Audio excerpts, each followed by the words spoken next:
ஆதியாகமம் அதிகாரம் 17. ஆபிராம் 99 வயதானபோது கர்த்தர் ஆபிராமுக்கு தரிசனமாகி, நான் சர்வ வல்லமையுள்ள தேவன். நீ எனக்கு முன்பாக நடந்து கொண்டு உத்தமனாயிரு. நான் உனக்கும் எனக்கும் நடுவாக என் உடன்படிக்கையை ஏற்படுத்தி உன்னை மிகவும் திரளாய் பெருக பண்ணுவேன் என்றார். அப்பொழுது ஆபிராம் முகங்குப்புற விழுந்து வணங்கினான். தேவன் அவனோடே பேசி, நான் உன்னோடே பண்ணுகிற என் உடன்படிக்கை என்னவென்றால், நீ திரளான ஜாதிகளுக்கு தகப்பனாவாய். இனி உன் பேர் ஆபிராம் எனப்படாமல், நான் உன்னை திரளான ஜாதிகளுக்கு தகப்பனாக ஏற்படுத்தினபடியால் உன் பெயர் ஆபிரகாம் எனப்படும். உன்னை மிகவும் அதிகமாய் பலுக பண்ணி உன்னிலே ஜாதிகளை உண்டாக்குவேன். உன்னிடத்திலிருந்து ராஜாக்கள் தோன்றுவார்கள்.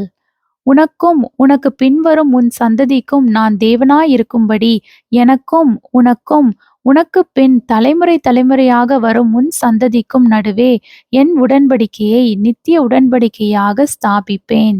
நீ பரதேசியாய் தங்கி வருகிற கானான் தேசம் முழுவதையும் உனக்கும் உனக்கு பின்வரும் உன் சந்ததிக்கும் நித்திய சுதந்திரமாக கொடுத்து நான் அவர்களுக்கு தேவனாயிருப்பேன் என்றார். பின்னும் தேவன் ஆபிரகாமை நோக்கி, இப்பொழுது நீயும் உனக்கு பின் தலைமுறை தலைமுறையாக வரும் உன் சந்ததியும் என் உடன்படிக்கையை கைக்கொள்ளுங்கள். எனக்கும் உங்களுக்கும் உனக்கும் உன் பின்வரும் உன் சந்ததிக்கும் நடுவே உண்டாயிருக்கிறதும் நீங்கள் கைக்கொள்ள வேண்டியதுமான என் உடன்படிக்கை என்னவென்றால், உங்களுக்குள் பிறக்கும் சகல ஆண் பிள்ளைகளுக்கும் விருத்த சேதனம் பண்ணப்பட வேண்டும். உங்கள் நுனித்தோலின் மாம்சத்தை விருத்த சேதனம் பண்ண கடவீர்கள். அது எனக்கும் உங்களுக்கும் உள்ள உடன்படிக்கைக்கு அடையாளமாயிருக்கும். உங்களில் தலைமுறை தலைமுறையாக பிறக்கும் ஆண் பிள்ளைகளெல்லாம் 8ஆம் நாளிலே விருத்த சேதனம் பண்ணப்பட வேண்டும். வீட்டிலே பிறந்த பிள்ளையும் உன் வித்தில்லாத அந்நியனிடத்தில் பணத்திற்கு கொல்லப்பட்ட எந்த பிள்ளையும் அப்படியே விருத்த சேதனம் பண்ணப்பட வேண்டும். உன் வீட்டிலே பிறந்த பிள்ளையும் உன் பணத்துக்கு கொல்லப்பட்டவனும் விருத்த சேதனம் பண்ணப்பட வேண்டியது அவசியம். இப்படி என் உடன்படிக்கை உங்கள் மாம்சத்திலே நித்திய உடன்படிக்கையாக இருக்க கடவது. நுனித்தோலின் மாம்சம் விருத்த சேதனம் பண்ணப்படாதிருக்கிற நுனித்தோலிலுள்ள ஆண் பிள்ளையாயிருந்தால் அந்த ஆத்துமா என் உடன்படிக்கையை மீறினபடியால் தன் ஜனத்தில் இராதபடிக்கு அறுப்புண்டு போவான் என்றார். பின்னும் தேவன் ஆபிரகாமை நோக்கி, உன் மனைவி சாராயை இனி சாராய் என்று அலையாதிருப்பாயாக. சாராள் என்பது அவளுக்கு பேராயிருக்கும். நான் அவளை ஆசீர்வதித்து அவளாலே உனக்கு ஒரு குமாரனையும் தருவேன். அவள் ஜாதிகளுக்கு தாயாகவும் அவளாலே ஜாதிகளின் ராஜாக்கள் உண்டாகவும் அவளை ஆசீர்வதிப்பேன் என்றார். அப்பொழுது ஆபிரகாம் முகங்குப்புற விழுந்து நகைத்து, 100 வயதானவனுக்கு பிள்ளை பிறக்குமோ, 90 வயதான சாராள் பிள்ளை பெறுவாளோ என்று தன் இருதயத்தில் சொல்லிக்கொண்டு, இஸ்மவேல் உமக்கு முன்பாக பிழைப்பானாக என்று ஆபிரகாம் தேவனிடத்தில் விண்ணப்பம் பண்ணினான். அப்பொழுது தேவன், உன் மனைவியாகிய சாராள் நிச்சயமாய் உனக்கு ஒரு குமாரனை பெறுவாள்.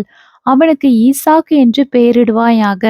என் உடன்படிக்கையை அவனுக்கும் அவனுக்கு பின்வரும் அவன் சந்ததிக்கும் நித்திய உடன்படிக்கையாக ஸ்தாபிப்பேன். இஸ்மவேலுக்காகவும் நீ செய்த விண்ணப்பத்தை கேட்டேன். நான் அவனை ஆசீர்வதித்து அவனை மிகவும் அதிகமாக பலுகவும் பெருகவும் பண்ணுவேன். அவன் 12 பிரபுக்களை பெறுவான். அவனை பெரிய ஜாதியாக்குவேன். வருகிற வருஷத்தில் குறித்த காலத்திலே சாராள் உனக்கு பெறப்போகிற ஈசாக்கோடே நான் என் உடன்படிக்கையை ஏற்படுத்துவேன் என்றார். தேவன் ஆபிரகாமோடே பேசி முடித்த பின்பு அவர் அவனை விட்டு எழுந்தருளினார். அப்பொழுது ஆபிரகாம் தன் குமாரனாகிய இஸ்மவேலையும் தன் வீட்டில் பிறந்த யாவரையும் தான் பணத்திற்கு கொண்ட அனைவருமாகிய தன் வீட்டிலுள்ள ஆண் பிள்ளைகள் எல்லாரையும் சேர்த்து தேவன் தமக்கு சொன்னபடி அவர்கள் நுனித்தோலின் மாம்சத்தை அந்நாளிலே தானே விருத்த சேதனம் பண்ணினான். ஆபிரகாமுடைய நுனித்தோலின் மாம்சம் விருத்த சேதனம் பண்ணப்படும் போது அவன் 99 வயதாயிருந்தான். அவனுடைய குமாரன் இஸ்மவேலுடைய நுனித்தோலின் மாம்சம் விருத்த சேதனம் பண்ணப்படும் போது அவன் 13 வயதாயிருந்தான். ஒரே நாளில் ஆபிரகாமும் அவன் குமாரன் இஸ்மவேலும் விருத்த சேதனம் பண்ணப்பட்டார்கள். வீட்டில் பிறந்தவர்களும் அந்நியரிடத்தில் பணத்திற்கு கொல்லப்பட்டவர்களும் ஆகிய அவன் வீட்டு மனுஷர்கள் எல்லாரும் அவனோடே கூட விருத்த சேதனம் பண்ணப்பட்டார்கள்.